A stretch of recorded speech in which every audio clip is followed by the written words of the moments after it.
Romain Gary, un jour, m'avait dit « le titre, c'est le concept ». Le titre, c'est ce qui vous permet de dire aux lecteurs ou aux lectrices « je vais vous raconter quelque chose ».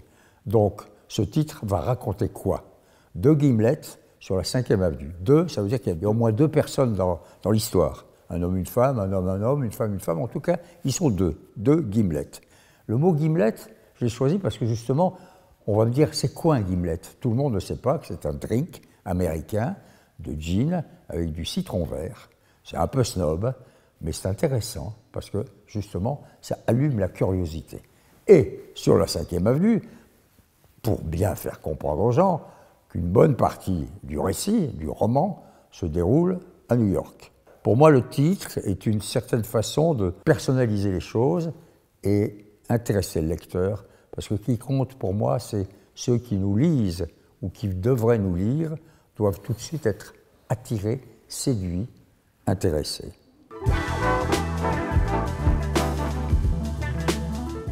Il s'agit de deux personnes qui s'aiment et qui ne s'aiment pas, qui se connaissent, qui se quittent. Elle le quitte, il ne comprend pas pourquoi, ils sont jeunes. Ça se passe au début des années 60. 40 ans plus tard, ils se retrouvent à New York. Et ils ont vécu. Ils vont se raconter leur vie. Et leurs vies ont été compliquées, intéressantes, mouvementées. Et à travers leur vie, j'essaie de raconter aussi l'époque qu'ils ont traversée. Les 60s, toutes sortes d'éléments, la guerre du Vietnam, les tours de Manhattan, tout ça. Donc, c'est la rencontre d'un rendez-vous manqué, un rendez-vous d'amour qui n'a pas eu lieu et qui pourrait à nouveau avoir lieu. Qu'est-ce qui est intéressant dans un roman? C'est le temps.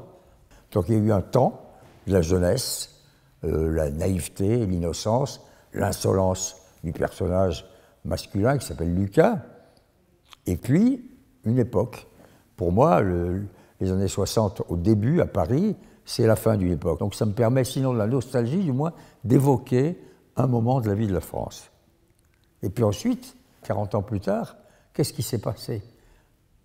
Eh bien, il s'est passé le monde, l'époque, l'histoire, les amours, les erreurs, les expériences, le Vietnam, un divorce, un scandale, un fait divers.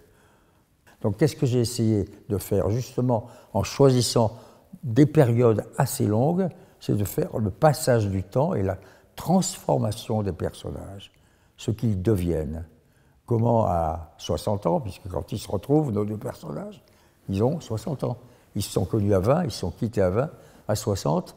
Qu'est-ce qu'ils sont devenus? Qu'est-ce que la vie leur a apporté? Quelle a été leur expérience? Quels ont été leurs moments de bonheur ou de malheur?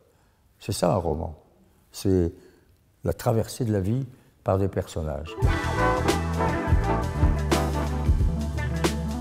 L'Amérique a toujours été pour moi, j'ai déjà montré dans certains de mes romans et de mes livres, un beau paysage, un beau décor d'histoire, de rebondissements, d'inattendus, de surprises. Pourquoi j'ai choisi l'Amérique? Parce que c'est l'endroit où, plus tard, ces deux jeunes gens vont essayer de refaire leur vie, puisqu'ils ont un peu raté leur première aventure, leurs premiers amours. Parce que l'Amérique, à l'époque, on est en 60, c'est le début des 60s, c'est là où ça se passe. Ça s'est passé partout, d'ailleurs, à cette époque, rappelons-nous, hein.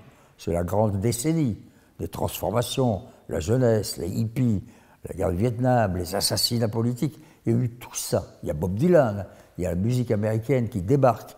Et donc, l'Amérique est un paysage culturel très important à l'époque. L'Amérique, malgré tout, qu'on l'aime ou qu'on l'aime pas, a toujours été un peu le laboratoire de nos expressions, de nos idées, de nos vies. Il se trouve que je me mets beaucoup dans mes romans, c'est sûr. On va toujours chercher sa propre vie ou ses propres expériences pour en faire des moments romanesques. Et donc Lucas, à 20 ans, je pense et j'espère que je n'étais pas aussi con et insolent et naïf et malgré tout émouvant que l'est Lucas. Mais il y a des moments dans le comportement de Lucas qui correspondent à ma nature de l'époque. Donc je me suis mis un peu dedans. Et puis ensuite, les années américaines, les 60s, je les ai vécues comme journaliste, donc il y a toutes sortes d'éléments que j'ai été chercher dans ma propre expérience. Quant à Élisabeth, bon, je n'ai pas vécu sa vie, c'est une femme, mais j'ai connu quand même quelques jeunes femmes qui ont aussi traversé ces époques. Et on met toujours dans un roman, en tout cas moi je mets toujours dans un roman, ce que j'ai vu, compris et appris. Et ensuite on en fait de la fiction. Le roman, comme disait Aragon, c'est l'art de brouiller les cartes. Vous prenez les cartes du vécu, les cartes de l'expérience, et vous prenez celles de l'observer, vous prenez les cartes du raconter, et vous prenez les cartes de l'imagination, l'imaginaire. Vous mélangez le tout, ça s'appelle un roman.